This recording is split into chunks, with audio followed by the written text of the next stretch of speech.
من كام يوم أعلن النادي الأهلي التعاقد مع الجناح المغربي رضا سليم قادما من الجيش الملكي المغربي، ودي كانت الصفقة الثانية اللي عملها النادي الأهلي بعد التعاقد مع إمام عاشور قادما من ميتلاند الدنماركي، اللي مطولش كتير في الاحتراف في أوروبا، هي كلها أصلا 6 شهور وبعد كده راح راجع تاني لمصر. بس المرة دي مرجعش على المكان اللي هو أصلا مشي منه وهو نادي الزمالك، إنما رجع وتعاقد مع المنافس وهو النادي الأهلي. ففي الحلقة دي هنشوف هل الصفقات الجديدة هتفيد النادي الأهلي ولا لأ، وهنشوف برضو الأهلي لسه ناقصه إيه علشان يقدر إن هو يقوي من صفوفه، ومين هم أصلا الراحلين عن النادي الأهلي. فحط اللايك الجميل بتاعك واشترك في القناة وفعل زر الجرس، ويلا بينا نبدأ الحلقة.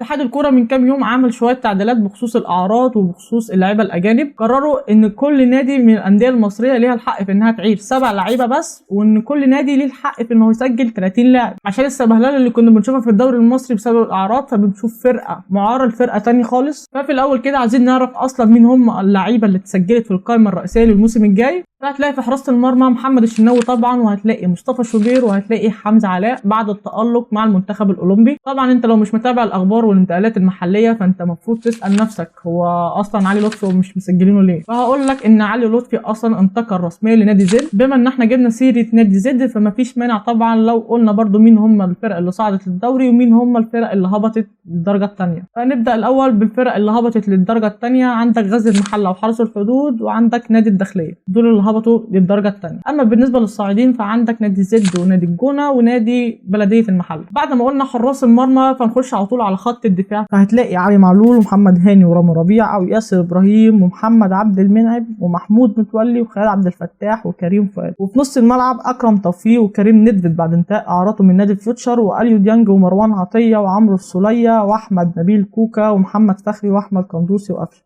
وفي خط الهجوم حسين الشحات وكهربا واحمد عبد القادر ومحمد شريف وطاهر محمد طاهر. القائمه اللي قلت لك عليها دي كلها دي مش القائمه النهائيه، ده بس استعداد للموسم الجديد. يعني ممكن في اي وقت اي حد من اللعيبه يجي لهم عرض فيقرر الرحيل ويمشي من النادي، او النادي يقرر الاستغناء عن احد اللعيبه. اما قائمه الانتظار فالنادي الاهلي حط صلاح محسن وعمار حمدي على قائمه الانتظار. للي مش عارف ايه هي اصلا قائمه الانتظار، قائمه الانتظار باختصار هو ان كل نادي بيحط اللعيبه اللي هو مش محتاجها وعايز يتخلص منها، فبيحط في قائمه الانتظار لحد ما اللاعب يجي له عرض ويمشي، او يكمل بقيه عقده من غير ما يشارك مع الفريق، او بقى لو هو معذور المدير الفني اتغير وجه مدرب جديد واقتنع بيه فبيسجله في القائمه الرئيسيه تاني. بس في شرط عشان يقدر يسجله تاني في القائمه الرئيسيه، ان يكون اثناء فتره القيد. اما بالنسبه للاعيبه اللي راحت على النادي الاهلي فهتلاقي 12 لعيب رحل عن النادي، منهم 6 لعيبه تعاقد معاهم نادي زد، وهو مصطفى سعد ميسي وشادي حسين ومصطفى فوزي واحمد سيد عبد النبي وحمدي موسى وعلي لطفي. خد يا حسين، امك بعتلك شويه المش دول، ربنا يبارك فيها. امي بعتت معاك يا خلف. استنى انت يا علي، استنى. خد ياض امسك شويه جبنه قريش يستاهلوا خشم المحافظ ذات نفسه. في ايه تاني يا خلف؟ استنى، هو عطاء الام بيقف. استنى امسك شويه فطير امك قعدت ليله تسوي فيهم، ادعي لها ياض. ربنا يديها الصحه يا رب. يا رب يا رب. امي بعتت ايه يا خلف؟ استنى يا ابني انت حمج ليه؟ امسك، امك بعتها لك الظرف ده اكيد فلوس صح؟ ايوه هي فلوس، بس مش مبعوتها لك، دي مطلوبه منك.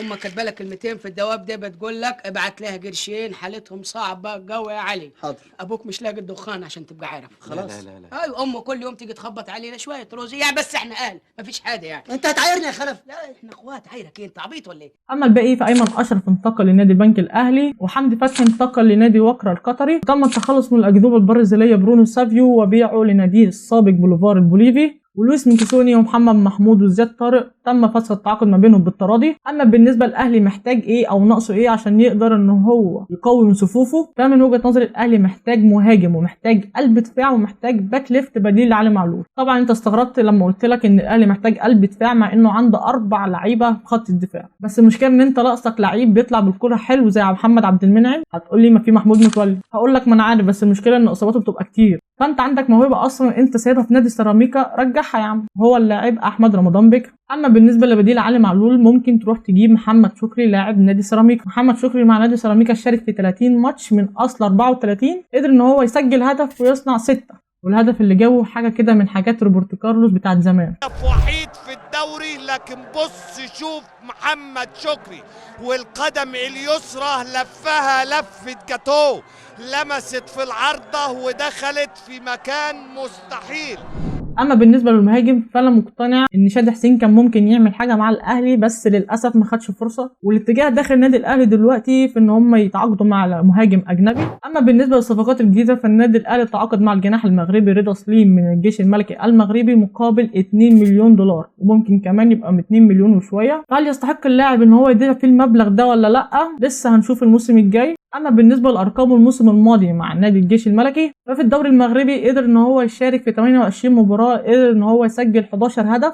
اما بالنسبه للاعب فهل اللاعب عنده خبره للعب في المنافسات القاريه ولا لا؟ اللاعب عنده خبره لان اللاعب شارك الموسم الماضي في الكونفدراليه الافريقيه مع الجيش الملكي المغربي، شارك الموسم الماضي في الكونفدراليه في 10 مباريات، سجل هدفين وصنع 4. اما بالنسبه في ايه هي مميزات اللاعب فرضا سليم بيمتاز بالسرعه والمهاره والقدره على ان هو يعدي 1 على 1. كل الكلام ده حلو، بس ادعي معايا يا رب ما يطلعش زي عبد القادر، عشان عبد القادر بيشلني لما بيسيب الكرة في رجله كتير. اما بالنسبه لصفقه امام عاشور هو لاعب جامد والكلام الحلو ده كله، بس ليه انا اروح اجيب واحد شتم الكيان وشتم اساطير النادي وكباتن النادي؟ فين بقى المبادئ اللي انت بتقول عليها؟ ما انت ما تضحكش عليا. ده على كده احنا جايين جامد على رمضان صبحي عشان بس قرر ان هو يسيب النادي الاهلي ويروح نادي بيراميدز عشان بس الفلوس. امال اللي عمالين تهتفوا باسمه وهو اصلا شاتمنا، وتعالى يا امام وروح يا امام. هتقول لي ما هو اعتذر، اقول لك طبعا هو يعتذر، انت مش نادي صغير اصلا. فبطلوا بقى تبقوا بوشين، لما ما كانش معانا تشتموه، لما بقى معانا تقعدوا تهتفوا باسمه. معلش لو كنت بتكلم بعصبيه في موضوع امام، بس الواحد اتعصب قوي لما شاف الناس بتهتف باسمه، مع اني عارف اصلا ان مفيش حد بيكمل الفيديو للاخر، بس برضه الاعتذار واجب لو حد اصلا لسه مكمل معايا لحد دلوقتي. معرفش بقى هتوافقوني في الراي في صفقه امام عاشور ولا لا، بس في الاول وفي الاخر دي كلها وجهه نظري، واشوفكم في حلقه تانية باذن الله. سلام.